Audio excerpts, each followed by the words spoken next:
चलिए medieval history का ancient history का ये एपिसोड नंबर रहने वाला है आपका 2 रहने वाला है, ठीक है ना। और इसमें हम लोग वैदिक सभ्यता के बारे में पढ़ेंगे। किसके बारे में पढ़ेंगे? तो वैदिक सभ्यता के बारे में पढ़ेंगे। चलिए स्टार्ट करते हैं। 30 प्रश्न हम लोग कर लिए थे, आज फिर से हम लोग 30 प्रश्न एक्स्ट्रा करने वाले हैं, यानी आज हम लोग 60 तक करने वाले हैं, ठीक है। चलिए पुरुषार्थ कितने हैं? पुरुषार्थ कितने हैं? तो पुरुषार्थ आपका 4 होता है। पुरुषार्थ कितने हैं? पुरुषार्थ आपका कितना है? आपका 4, ठीक है ना। तो हिंदू धर्म में 4 पुरुषार्थों अर्थात पुरुषार्थ चतुष्टय की तथा मान्यता प्राप्त है। और ये 4 पुरुषार्थ धर्म हो गया, अर्थ हो गया, काम हो गया और मोक्ष। पुरुषार्थ कितना होता है? पुरुषार्थ आपका 4 होता है, धर्म, अर्थ, काम, मोक्ष। धर्म, अर्थ, काम, मोक्ष। पुरुषार्थ कितना होता है? पुरुषार्थ होता है 4, धर्म हो गया, अर्थ हो गया, काम हो गया, मोक्ष हो गया। धर्म, अर्थ, काम, मोक्ष, ये कितने प्रकार का पुरुषार्थ है आपका? 4 प्रकार का क्या आपका पुरुषार्थ है? धर्म हो गया, अर्थ हो गया, काम हो गया और मोक्ष हो गया, ठीक है ना। हिंदू धर्म में मनुष्य के जीवन को आध्यात्मिक, भौतिक और नैतिक रूप से उन्नति करने हेतु पुरुषार्थों की क्या होती है? पुरुषार्थों की आवश्यकता होती है। जो हिंदू धर्म होता है ना, हिंदू धर्म में आपका जो उसका नैतिक उन्नति हो, भौतिक और नैतिक उन्नति हो, है ना। पहला किया जाता है धर्म से चलो, ठीक है ना। अर्थ यानी पैसा कमाओ, जीवन यापन के लिए पैसा कमाना। उसके बाद काम, काम तुम पर इतना ना हावी हो जाना चाहिए, बहुत ज़्यादा हावी नहीं होना चाहिए काम, है ना। ज़रूरत भर बात खत्म उससे, ठीक है ना। पति पत्नी हो तो ठीक है ना, इधर उधर नहीं मुँह मारने के चक्कर में रहना। तो ये काम की बात हो रहा है, ठीक है। और दूसरा है मोक्ष। जीवन का एक ही लक्ष्य रहना चाहिए, मोक्ष प्राप्ति, यानी मृत्यु लोक से छुटकारा, है ना। मोक्ष की मतलब परमात्मा में मिल जाना। मोक्ष का क्या मतलब होता है? परमात्मा में मिल जाना, फिर तुम्हारा जन्म मरण से क्या हो जाना? मुक्त हो जाना, ठीक है ना, ये होता है। तो हिंदू धर्म में मनुष्य के जीवन को आध्यात्मिक हो गया, भौतिक हो गया, नैतिक रूप से उन्नति करने हेतु पुरुषार्थ की आवश्यकता पर बल दिया गया है, ठीक है ना। अगला प्रश्न है, प्राचीनतम वेद कौन सा है? प्राचीनतम वेद कौन सा है? प्राचीनतम वेद कौन सा है? प्राचीनतम वेद की बात करते हैं तो ऋग्वेद। ऋग्वेद क्या है आपका? प्राचीनतम। ऋग्वेद क्या है आपका? प्राचीनतम वेद। प्राचीनतम वेद कौन है? प्राचीनतम वेद है आपका ऋग्वेद। प्राचीनतम वेद क्या है आपका? ऋग्वेद है। प्राचीनतम वेद क्या आपका? ऋग्वेद है, ठीक है ना। ऋग्वेद, ऋग्वेद को प्राचीनतम वेद का माना जाता है और इसमें कुल 10 मंडल है, 10 मंडल, है ना। और 228 सूक्त एवं 10,580 ऋचाएँ हैं, मंत्र, ठीक है ना। ये मंत्र कितना है आपका? कितना? देखो ये अध्याय हो गया, ठीक है ना। और अध्याय के कितना है आपका? 10,580 क्या है? ऋचाएँ हैं, है ना, मंत्र है। और ऋग्वेद का तीसरा मंडल, ऋग्वेद का जो तीसरा मंडल है सूर्य देवता को समर्पित है, ठीक है ना। 10, 1028, 10,580, ठीक है ना, याद रखिएगा। तो तीसरा मंडल से क्या आपका? देखिए बीपीएससी एलडीसी में पूछा था, ठीक है ना। ऋग्वेद को प्राचीनतम वेद माना जाता है। ऋग्वेद को क्या माना जाता है? प्राचीनतम वेद माना जाता है। इसमें कुल 10 मंडल है, 10 मंडल है, 1028 सूक्त है, 10 मंडल, 1028 सूक्त और 10,580 ऋचाएँ हैं। ऋग्वेद का तीसरा मंडल सूर्य देवता को समर्पित है। ऋग्वेद का जो तीसरा है ना, ऋग्वेद का जो तीसरा मंडल है सूर्य देवता को समर्पित है। इसी में गायत्री मंत्र का उल्लेख किया गया है। और 9वें मंडल में सोम का उल्लेख मिलता है। 9वें मंडल में किसका? 9वें मंडल में सोम का उल्लेख मिलता है।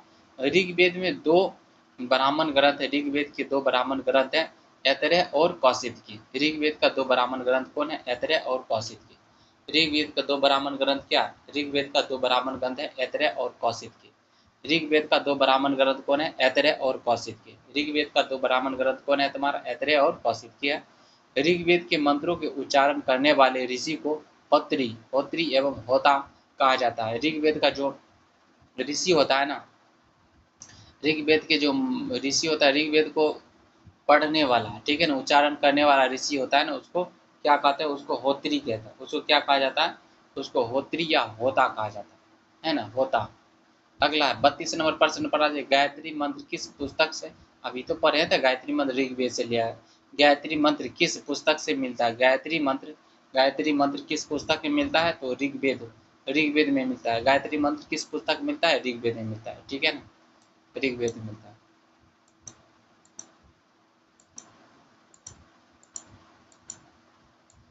अगला प्रश्न आ जाओ 33 नंबर प्रश्न क्या है आपका, ऋग्वेद में यज्ञ यज्ञ हेतु कितने प्रकार के पुरोहितों बोलते हैं ऋत्विज ऋत्विज का वर्णन मिलता है। कितने पुरोहितों का वर्णन मिलता है तो 7। ऋग्वेद में यज्ञ हेतु कितने प्रकार के पुरोहितों का वर्णन मिलता है तो 7 पुरोहित का क्या मिलता है आपका वर्णन मिलता है। ऋग्वेद में यज्ञ हेतु 7 प्रकार के पुरोहितों का वर्णन मिलता है। ऋग्वेद में यज्ञ हेतु 7 प्रकार के पुरोहितों का क्या मिलता है वर्णन मिलता है।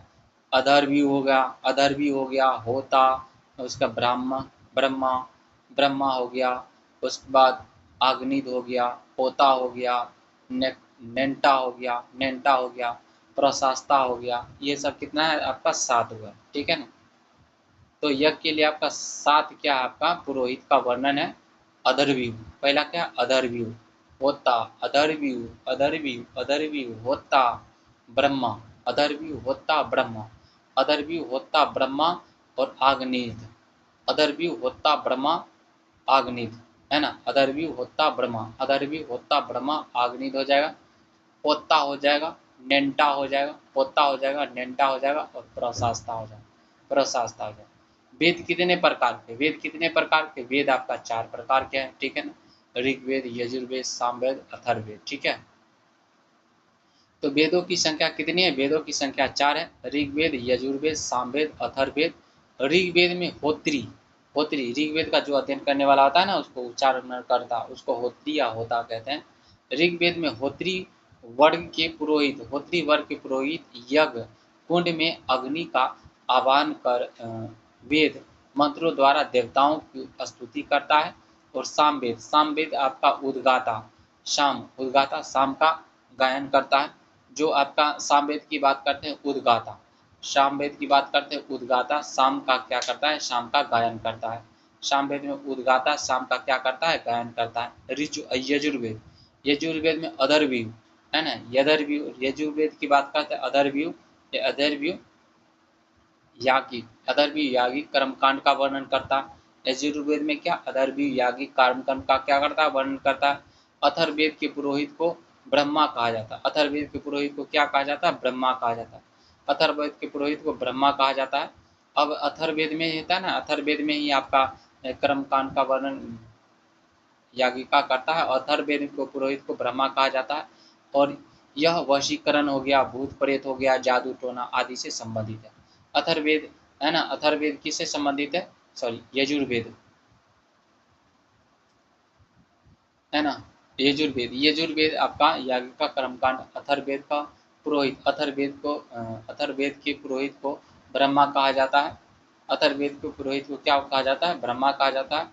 और यह वशीकरण, अथर्ववेद की बात करते हैं, यह वशीकरण भूत प्रेत जादू टोना आदि से क्या है आपका संबंधित है ना। अगला है ऋग्वेद, सामवेद और यजुर्वेद, इन तीनों वेदों को संयुक्त रूप से वेद त्रयी कहा जाता है ना। ऋग्वेद, सामवेद, यजुर्वेद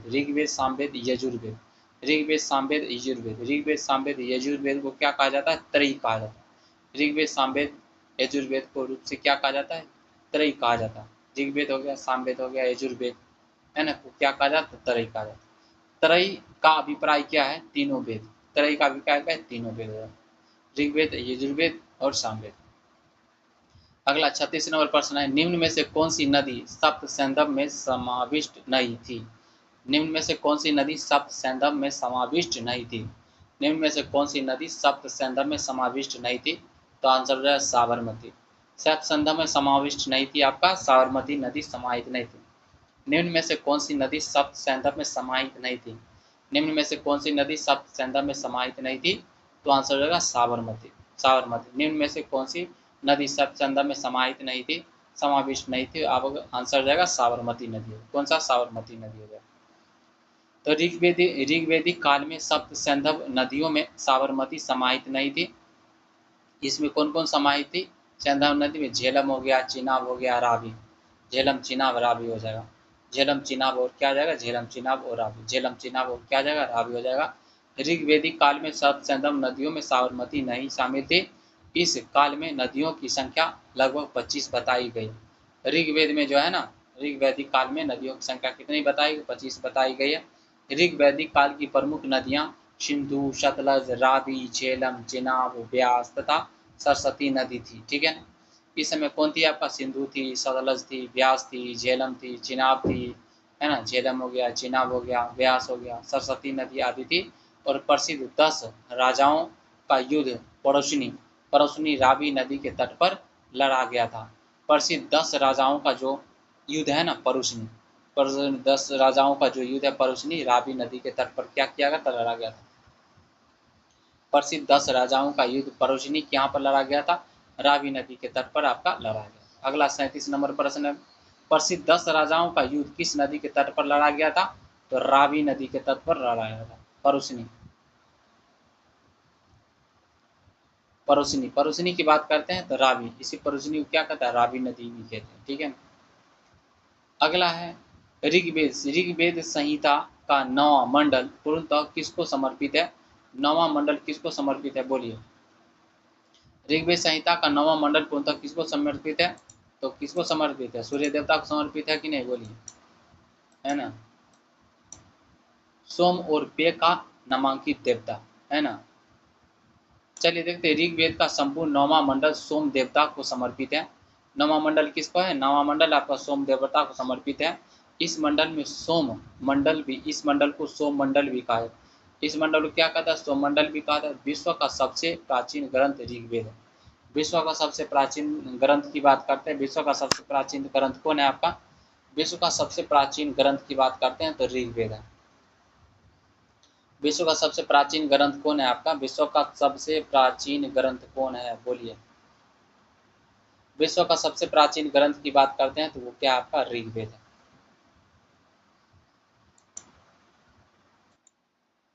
ऋग्वेद का संपूर्ण 9वां मंडल, ऋग्वेद का संपूर्ण 9वां मंडल आपका सोम देवता को समर्पित है। ऋग्वेद का संपूर्ण 9वां मंडल किसको समर्पित है? ऋग्वेद का संपूर्ण 9वां मंडल आपका सोम देवता को समर्पित है। ऋग्वेद का संपूर्ण 9वां मंडल, ऋग्वेद का संपूर्ण 9वां मंडल सोम देवता को समर्पित। ऋग्वेद का संपूर्ण 9वां मंडल किसको समर्पित है? ऋग्वेद का संपूर्ण 9वां मंडल सोम देवता को समर्पित है। ऋग्वेद का संपूर्ण 9वां मंडल आपको सोम देवता को समर्पित है। इस मंडल को सोम मंडल भी कहा जाता है। इस मंडल को क्या कहा जाता है? इस मंडल को सोम मंडल भी कहा जाता है। इस मंडल को क्या कहा जाता है? इस मंडल को सोम मंडल भी कहा जाता है। विश्व का सबसे प्राचीन ग्रंथ आपका ऋग्वेद है। विश्व का सबसे प्राचीन ग्रंथ कौन सा है आपका? विश्व का सबसे प्राचीन ग्रंथ ऋग्वेद है ना। इसमें 10 मंडल, 1028 सूक्त और 10,580 क्या आपका मंत्र है। इसका 9वां मंडल सोम और इस पे पर नामांकित देवता को क्या है आपका? समर्पित है। ठीक है। अगला प्रश्न पर आ जाइए। अगला है बोगज कोई। बोगज कोई का महत्व इसलिए है, बोगज कोई का महत्व किस लिए है? बताइए। बोगज कोई का महत्व है, वहाँ जो अभिलेख प्राप्त हुए हैं उसमें वैदिक देवी एवं देवताओं का वर्णन मिलता है। बोगज कोई का महत्व किस लिए? बोगज कोई का महत्व इसलिए है कि उनमें वैदिक देवी एवं देवताओं का वर्णन मिलता है। बोगज कोई का महत्व इसलिए है क्योंकि वहाँ जो अभिलेख प्राप्त हुआ है ना, उनमें देवी एवं देवताओं का क्या मिलता है आपका? वर्णन मिलता है। ठीक है ना। अगला है एशिया माइनर में बोगज कोई, एशिया माइनर में आपका बोगज कोई, एशिया माइनर में आपका बोगज कोई नामक स्थान पर लगभग ईसापुर 1400 ईसापुर का जो समय था, तो लगभग ईसापुर 1400 की संधि पत्र अभिलेख मिला है। 1400 का संधि पत्र अभिलेख मिला है। इसमें इंद्र, मित्र, वरुण, नासत्य आदि वैदिक देवताओं का क्या मिलता है? आदि वैदिक देवताओं का नाम दिया गया। अगला प्रश्न पर आ जाए। अगला प्रश्न है, किस काल में अछूत की अवधारणा स्पष्ट रूप से उद्धत हुई? किस काल में अछूत की अवधारणा स्पष्ट रूप से उद्धत हुई? किस काल में अछूत की अवधारणा स्पष्ट रूप से उद्धत हुई? किस काल में अछूत की अवधारणा स्पष्ट रूप से उद्धत हुई? तो आंसर हो जाएगा धर्मशास्त्रों के समय में। किस समय में आपका? धर्मशास्त्रों के समय में ऐसा हुआ। अगला है धर्मशास्त्र के समय में शूद्र। धर्मशास्त्र के समय शूद्र काल में, धर्मशास्त्र के समय में शूद्र काल में 4 वर्णों, ब्राह्मण हो गया, क्षत्रिय हो गया, वैश्य एवं शूद्र, धर्मशास्त्र के समय में शूद्र काल में आपका 4 वर्णों, ब्राह्मण हो गया, क्षत्रिय हो गया, वैश्य हो गया और शूद्र में अतिरिक्त अतिरिक्त समाज में अन्य अनेक जातियां यथा, है ना, अम्ब अम्बष्ट, उग्र, निषाद, मागध, है ना, वैदेहक, रथकार आदि का अविभार्व अनुलोम एवं प्रतिलोम विवाहों के फलस्वरूप हो गया। अनुलोम प्रतिलोम विवाह के फलस्वरूप हो गया। पाणिनि ने 2 प्रकार के शूद्रों का उल्लेख किया है। एक है निर्वसित, एक होता है निर्वसित, एक होता है अनिर्वसित। इसमें पहले के शूद्र ही अस्पृश्य माने जाते थे। पहले के शूद्र ही क्या माना जाता है? अस्पृश्य, अछूत माने जाते थे। ठीक है ना, अस्पृश्य माने जाते थे। अगला है 41 नंबर प्रश्न पढ़ा है। निम्नलिखित एक वेद धार्मिक अनुष्ठान से संबंधित है। निम्नलिखित में एक वेद है जो धार्मिक अनुष्ठान से संबंधित है। कौन सा? यजुर्वेद। यजुर्वेद किससे संबंधित है? यजुर्वेद आपका धार्मिक अनुष्ठान से आपका संबंधित है। यजुर्वेद की बात करते हैं। यजुर्वेद एक कर्मकांडीय वेद है। यजुर्वेद क्या आपका? एक कर्मकांडीय वेद। यजुर्वेद आपका कर्मकांडीय वेद है। इसमें विविध यज्ञों से संबंधित अनुष्ठान विधियों का उल्लेख है। यह गद्य व पद दोनों में आपका रचित है। यह गद्य और पद में दोनों में क्या आपका रचित है। यह 40 अध्याय में विभाजित है, जिसमें केवल 75 स्वतंत्र मंत्र है। और इसमें केवल कितना है? 75। इसमें 75 आपका स्वतंत्र मंत्र है। और इसके पुरोहित को अधर्व्यू कहा जाता है। इसके पुरोहित को क्या कहा जाता है? इसके पुरोहित को अधर्व्यू क्या कहा जाता है? अधर्व्यू कहा जाता है। इसके पुरोहित को क्या कहा जाता है? इसके पुरोहित को अधर्व्यू कहा जाता है। अगला है 42 नंबर प्रश्न पर। निम्नलिखित में से कौन वैदिक देवता नहीं थे? निम्नलिखित में से कौन वैदिक देवता नहीं थे? इंद्र थे वैदिक देवता, वरुण भी वैदिक देवता थे, रुद्र भी वैदिक देवता थे, लेकिन कार्तिकेय वैदिक देवता नहीं थे। कार्तिकेय नहीं। ठीक है ना, ऑप्शन सी। भारतीय ग्रंथ वेदों में वर्णित देवताओं को वैदिक देवता कहा जाता है। इन देवताओं का मुख्य रूप से वर्णन हुआ है। वे हैं अग्नि, है ना, इंद्र, सोम, मित्र, वरुण, सूर्य, अश्विन, ईश्वर, धावा पृथ्वी, है ना, रुद्र हो गया, रुद्र संपत्ति, है ना, बृहस्पति आदि ये सब आते हैं। और जबकि पुराणों में दिव्य व्यक्तियों एवं प्राणियों का उल्लेख किया गया। पुराणों में क्या किया गया? दिव्य व्यक्तियों और प्राणियों का क्या किया गया? उल्लेख किया गया। अगला 43 नंबर प्रश्न पर। 43 नंबर प्रश्न क्या का? महापुराणों की संख्या कितनी? महापुराणों की संख्या कितनी है आपका? 18 है। महापुराणों की संख्या कितना है? 18। महापुराणों की संख्या कितना है आपका? 18। महापुराणों की कुल संख्या आपका 18 है। 18 पुराणों में से अलग अलग देवी देवताओं को केंद्र मानकर पाप पुण्य धर्म और अधर्म, कर्म और अकर्म की गाथाएं कही गई है। और कुछ पुराणों में आपका सृष्टि के आरंभ से अंत तक का विवरण किया गया है। और इसमें हिंदू देवी देवताओं का पौराणिक मिथकों का बहुत अच्छा वर्णन है। ठीक है ना। अगला है चैप्टर आपका बौद्ध, जैन और भागवत एवं शैव धर्म के बारे में। इस चैप्टर में हम लोग पढ़ने वाले हैं। चलिए स्टार्ट करते हैं। 44 नंबर प्रश्न क्या है? पाटलिपुत्र में कौन सी बौद्ध संगीति आयोजित की गई थी? तो पाटलिपुत्र में आपका तीसरा बौद्ध संगीति आयोजित किया गया था। पाटलिपुत्र में कौन सी बौद्ध संगीति आयोजित की गई थी? तीसरा बौद्ध संगीति आयोजित किया गया था, है ना। बीपीएससी हेडमास्टर ने पूछा है।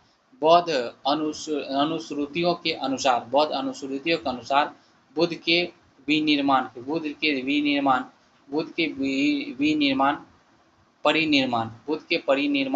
के 236 वर्ष बाद, परिनिर्माण यानी उनकी मृत्यु के बाद। ठीक है ना।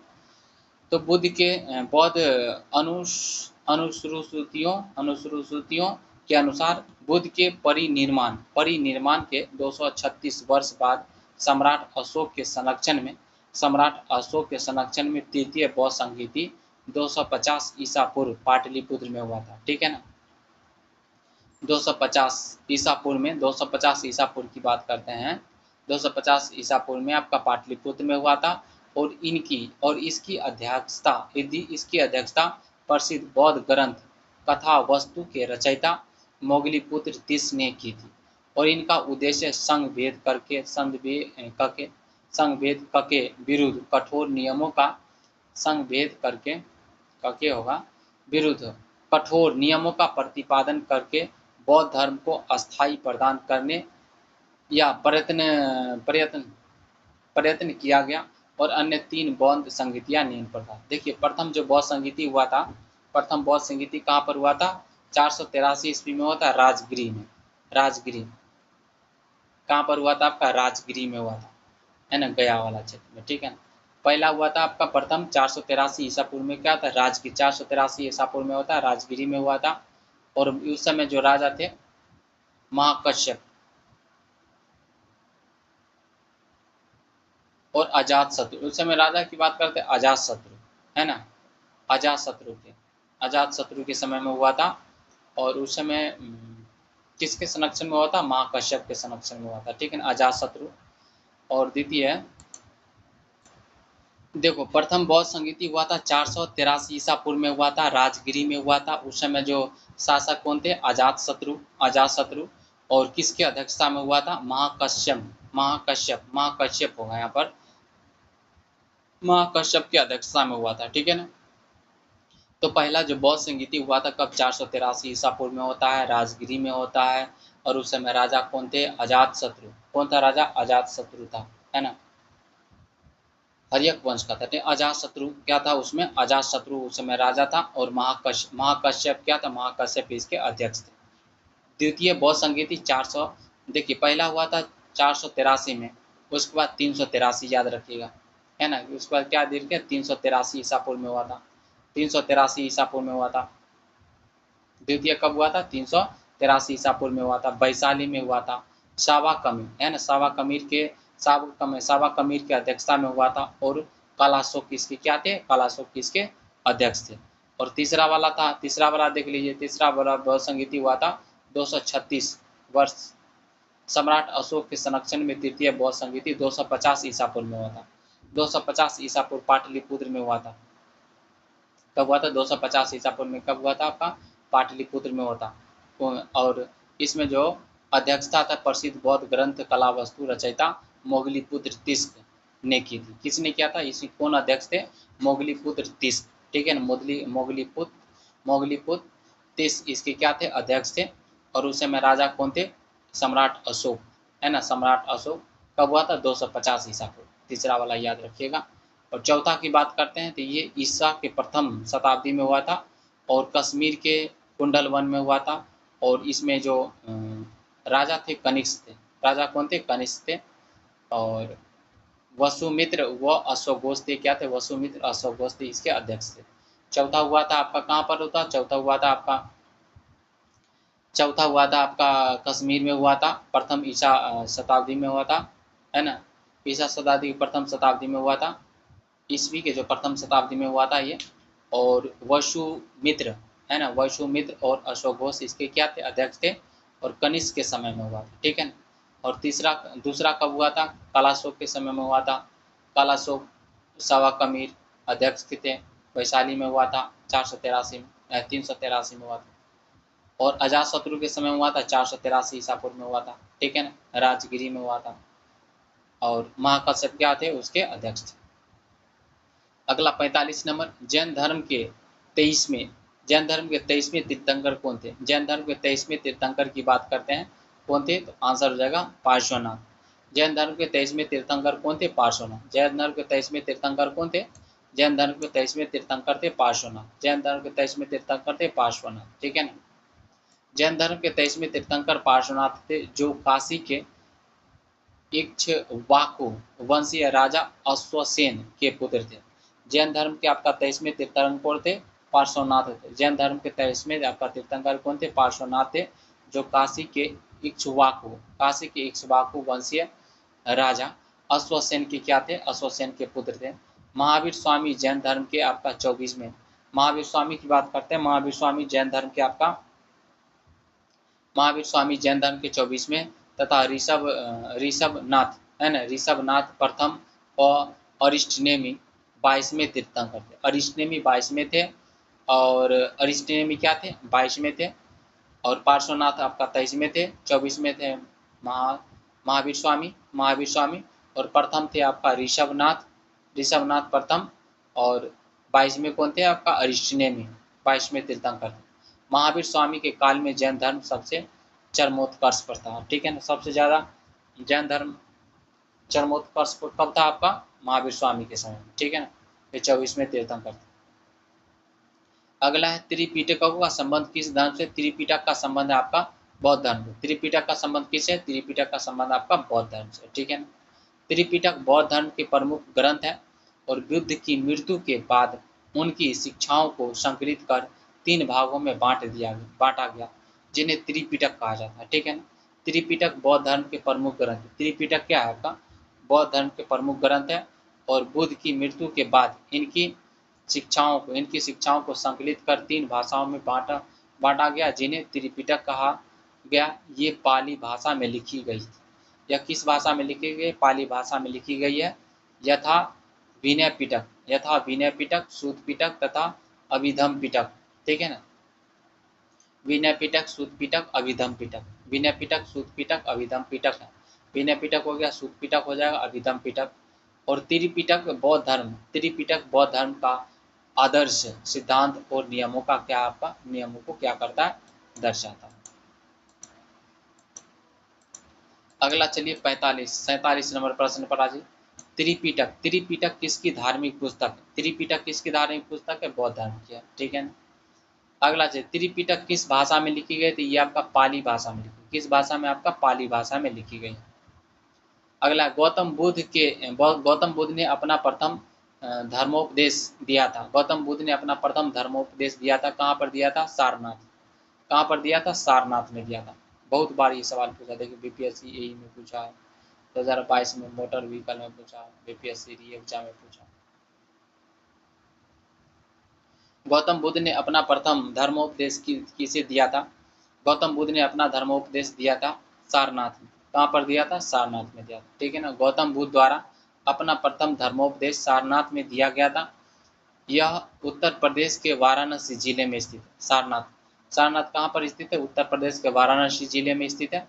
और इसे प्राचीन काल में ऋषि पतन या मृगदाव के नाम से जाना जाता था। गौतम बुद्ध द्वारा सारनाथ में दिए गए प्रथम उपदेश को धर्म चक्र प्रवर्तन के नाम से जाना जाता। किसके नाम से जाना था, धर्म चक्र प्रवर्तन के नाम से जाना जाता। अगला 50 नंबर, महात्मा बुद्ध ने अपना धर्म चक्र प्रवर्तन किस स्थान पर दिया था, सारनाथ में दिया था, ठीक है। अगला है बोध गया में किसे ज्ञान प्राप्ति हुई थी, तो बोध गया में आपका गौतम बुद्ध जी को, महात्मा गौतम बुद्ध भगवान को क्या हुआ था, ज्ञान प्राप्ति हुआ था। 6 वर्ष तक अथक परिश्रम एवं घोर तपस्या के बाद 35 वर्ष की आयु में वैशाख पूर्णिमा के रात पीपल वृक्ष के नीचे निरंजना नदी, बोले तो पुनपुन नदी बोला है, ठीक है ना, निरंजना नदी, पुनपुन नदी के तट पर बोध गया में गौतम बुद्ध को ज्ञान की प्राप्ति हुई। गौतम बुद्ध का जन्म 563 ईसा में वो जन्म हुआ था, 483 में मरे थे, ठीक है ना। 563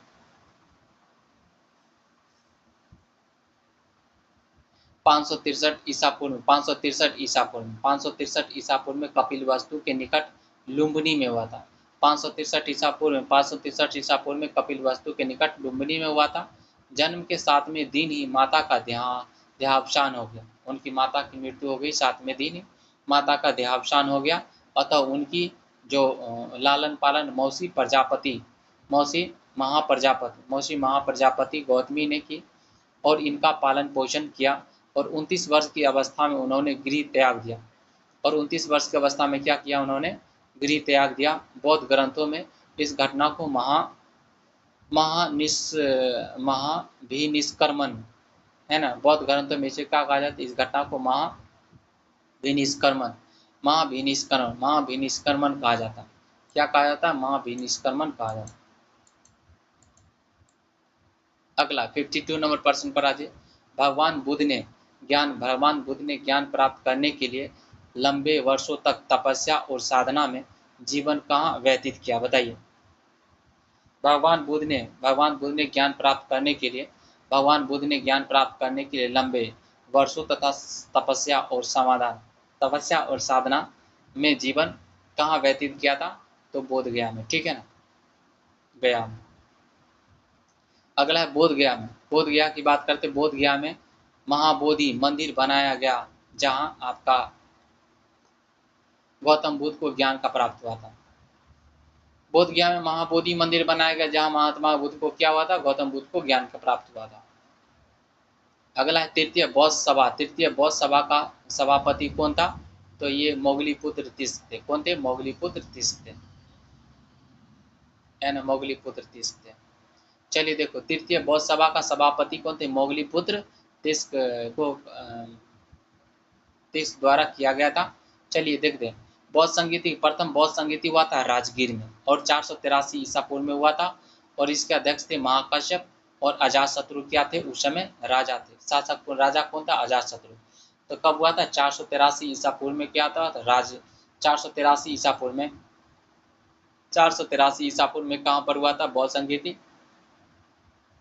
प्रथम बौद्ध संगीति हुआ था 483 ईसा पूर्व में। प्रथम बौद्ध संगीति हुआ था 483 ईसा पूर्व में हुआ था, राजगीर में हुआ था। और इस समय जो अध्यक्ष कौन थे? महाकश्यप थे। अध्यक्ष कौन थे? महाकश्यप थे। अध्यक्ष पहला वाला में अध्यक्ष थे महाकश्यप, और राजा कौन था? राजा कौन था? अजातशत्रु। राजा कौन था? अजातशत्रु, अजातशत्रु। द्वितीय बौद्ध संगीति होता है आपका वैशाली में। द्वितीय बौद्ध संगीति होता है वैशाली में 383 ईसा पूर्व। द्वितीय बौद्ध संगीति होता है वैशाली में। द्वितीय बौद्ध संगीति होता है वैशाली में 383 ईसा पूर्व में। द्वितीय बौद्ध संगीति होता है आपका वैशाली में 383 ईसा पूर्व। द्वितीय बौद्ध संगीति होता है वैशाली में, द्वितीय बौद्ध संगीति होता है वैशाली में 383 ईसा पूर्व में। द्वितीय बौद्ध संगीति होता है वैशाली, द्वितीय बौद्ध संगीति होता है वैशाली में 383 ईसा पूर्व में। और सावा कमीर, सावा कमीर, साव कमीर या सर्वकामी, साव कमीर बोल सकते हैं या फिर सर्वकामी, ठीक है ना, साव कमीर या सर्वकामी, सावकमीर बोल सकते हैं या सर्वकामी, ठीक है, सावकमीर या सर्वकामी। और इसे में सावकमीर या सर्वकामी की अध्यक्ष थे। और आज शासक कौन था? कालाशोक, कालाशोक। शासक कौन था? कालाशोक, है ना। पहला वाला में शासक कौन था? अजातशत्रु। दूसरा में शासक कौन था? कालाशत्रु। तीसरा में शासक कौन था? अशोक। और चौथा में कनिष्क, अशोक कनिष्क, ठीक है ना। अजातशत्रु, कालाशोक, अजातशत्रु, कालाशोक, अशोक कनिष्क, ठीक है ना। अब देखो, पहला में थे अध्यक्ष कौन थे? पहला अध्यक्ष कौन थे? महाकश्यप, सावाकमीर, मोगलीपुत्र और वसुमित्र, ठीक है ना, वसुमित्र। चौथा तो प्रथम हुआ था राजगिरी में 383 ईसा पूर्व में हुआ था, महाकश्यप अध्यक्ष थे। और अजातशत्रु उस समय क्या था? अजातशत्रु उस समय राजा था। द्वितीय बौद्ध संगीति होता है वैशाली में 383 ईसा पूर्व में। तो द्वितीय बौद्ध संगीति वैशाली में होता है 383। द्वितीय बौद्ध संगीति आपका वैशाली में होता है, द्वितीय बौद्ध संगीति आपका वैशाली में होता है 383 ईसा पूर्व में होता है। सावकमीर या फिर आपका सर्वकामी, सावकमीर या सर्वकामी इसके अध्यक्ष होते हैं। कालाशोक इसका क्या होता है? राजा होता है समय कालाशोक। तृतीय बौद्ध संगीति होता है 251 ईसा पूर्व में होता है, 251 ईसा पूर्व में होता है। तृतीय बौद्ध संगीति आपका पाटलिपुत्र में होता है। तृतीय बौद्ध संगीति पाटलिपुत्र में होता है तो 251 ईसा पूर्व में होता है और 251 ईसा पूर्व में होता है। तृतीय बौद्ध संगीति पाटलिपुत्र में होता है 251 ईसा पूर्व में। और मोगली, है ना, मोगली पुत्र तिस्क, मोगली पुत्र तिस्क, है ना, इस समय क्या थे? अध्यक्ष होते हैं। और इसमें अशोक, है ना, अशोक सम्राट क्या था? शासक। चतुर्थ बौद्ध संगीति होता है कश्मीर के कुंडल वन। चतुर्थ बौद्ध संगीति कश्मीर की क्या आता है? कश्मीर के कुंडल में। चतुर्थ बौद्ध संगीति कश्मीर के कुंडल वन में होता है। चतुर्थ बौद्ध संगीति कब होता है? चतुर्थ बौद्ध संगीति कश्मीर के कुंडल वन में। चतुर्थ बौद्ध संगीति कश्मीर के कुंडल वन में होता है। चतुर्थ बौद्ध संगीति कश्मीर के कुंडल वन, चतुर्थ बौद्ध संगीति कश्मीर के कुंडल वन में। चतुर्थ बौद्ध संगीति कहाँ होता है? चतुर्थ बौद्ध संगीति कश्मीर के कुंडल वन में, है ना, प्रथम शताब्दी में होता है। और वसुमित्र, इसके अध्यक्ष कौन होते हैं? वसुमित्र, है ना। और राजा कौन होते हैं? कनिष्क, राजा कनिष्क था। और राजा कौन था इस समय? कनिष्क था। राजा कौन था? कनिष्क था। और वसुमित्र क्या था? उस समय अध्यक्ष था। वसुमित्र अध्यक्ष था, राजा कौन था? कनिष्क था। चतुर्थ बौद्ध संगीति कश्मीर के कुंडल वन में हुआ था, प्रथम शताब्दी में हुआ था, ठीक है ना। अगला 55 नंबर प्रश्न पर आज, तृतीय बौद्ध संगीति कहाँ से आयोजित है? तृतीय बौद्ध संगीति आपका पटना में हुआ था। मोगलीपुत्र तिस्क क्या थे? अध्यक्ष थे। और अशोक सम्राट क्या था? राजा था, ठीक है ना, पाटलिपुत्र में हुआ था। प्रथम बौद्ध महासभा कहाँ है? तो प्रथम बौद्ध सभा राजगीर में हुआ था। महाकश्यप अध्यक्ष थे और उस समय अजातशत्रु राजा था। ठीक है ना, कहाँ पर हुआ था? राजगिरी में हुआ था। अगला है सबसे, इनमें से किस शासक ने चतुर्थ बौद्ध संगीति कश्मीर में आयोजित करवाया था? तो कनिष्क ने करवाया था। किसने करवाया था? कनिष्क ने। और उस समय जो कनिष्क ने करवाया था और अध्यक्ष कौन थे? वसुमित्र, है ना, वसुमित्र अध्यक्ष थे। ठीक है ना, और कुंडल वन में हुआ था, है ना, कनिष्क हो जाएगा। अगला प्रश्न पर आ जाइए। चौथी बौद्ध संगीति किसके द्वारा बुलाई गई थी? तो आपका जो कनिष्क के द्वारा बुलाई गई थी, है ना, और वसुमित्र क्या थे? उसके अध्यक्ष थे। ठीक है ना। अगला है 59 नंबर प्रश्न पर आ जाइए। भगवान बुद्ध के महापरिनिर्वाण के बाद पहली बौद्ध संगीति हुई थी। महाबुद्ध के महापरिनिर्वाण के बाद पहली बौद्ध संगीति हुई थी आपका राजगिरी में हुआ था। महाकश्यप अध्यक्ष थे। अजातशत्रु क्या था? अजातशत्रु शासक था 483 ईसा पूर्व में। ठीक है ना। अगला है तृतीय बौद्ध सभा किस स्थान पर बुलाई गई थी? तृतीय बौद्ध सभा पाटलिपुत्र में, और उस समय जो अध्यक्ष कौन थे? मोगलीपुत्र थे और शासक अशोक सम्राट। ठीक है। इसको प्रथम बौद्ध परिषद बुलाया गया था आपका, कहाँ पर बुलाया गया था? अजातशत्रु द्वारा बुलाया गया था राजगीर में। ठीक है ना। और महाकश्यप क्या थे? इसके अध्यक्ष थे, है ना, महाकश्यप क्या थे? अध्यक्ष। दूसरा बौद्ध संगीति की बात करते हैं। दूसरा बौद्ध संगीति हुआ था वैशाली में, और कालाशोक क्या था इसमें? कालाशोक, और कालाशोक क्या था इसमें? कालाशोक इसमें शासक था, उसमें कालाशोक, है ना, कालाशोक शासक था। और अध्यक्ष कौन था? अध्यक्ष था आपका कालाशोक तो शासक था, अध्यक्ष था सावा कमीर। अध्यक्ष कौन था? सावा कमीर, साव कमीर क्या था? अध्यक्ष था। साव कमीर क्या था? अध्यक्ष। प्रथम बौद्ध संगीति का बुलाया गया था, तो आपको चतुर्थ बौद्ध संगीति आपको आपका कनिष्क ने बुलाया था। ठीक है ना। अगला है महात्मा बुद्ध ने कहाँ महापरिनिर्वाण प्राप्त किया था? कहाँ हुए अपना लास्ट मरे थे, है ना, महापरिनिर्वाण? तो आपका आंसर हो जाएगा ये कुशीनगर हो जाएगा। क्या जाएगा आपका? कुशीनगर हो जाएगा। क्या जाएगा? कुशीनगर। महात्मा बुद्ध की मृत्यु 483 ईसा पूर्व में, 483 ईसा पूर्व को मल्लो की राजधानी कुशीनगर में हुआ था। मल्लो की राजधानी कहाँ था? कुशीनगर में हुआ था। मृत्यु के समय महात्मा बुद्ध की अवस्था जो थी ना 80 वर्ष की थी। ठीक है ना, 80 वर्ष के, 563 में जन्म लिए थे, 483 में मरे थे। ठीक है ना, ईसा पर। कुशीनगर में हुई थी। मृत्यु के समय महात्मा बुद्ध की अवस्था 80 वर्ष की थी और उनकी मृत्यु को बौद्ध ग्रंथों में महापरिनिर्वाण कहा गया है। महात्मा बुद्ध को ज्ञान की प्राप्ति बोध गया में पीपल वृक्ष के नीचे हुई थी और महात्मा बुद्ध ने अपना प्रथम उपदेश सारनाथ में दिया था। इस घटना को धर्मचक्र परिवर्तन कहा जाता है। इस घटना को क्या कहा जाता है? धर्मचक्र परिवर्तन कहा जाता है। ठीक है, धर्मचक्र परिवर्तन कहा जाता है। अगला जो हम लोग करेंगे 64 नंबर से अगला एपिसोड। ठीक है ना, तब तक के लिए bye, thank you so much.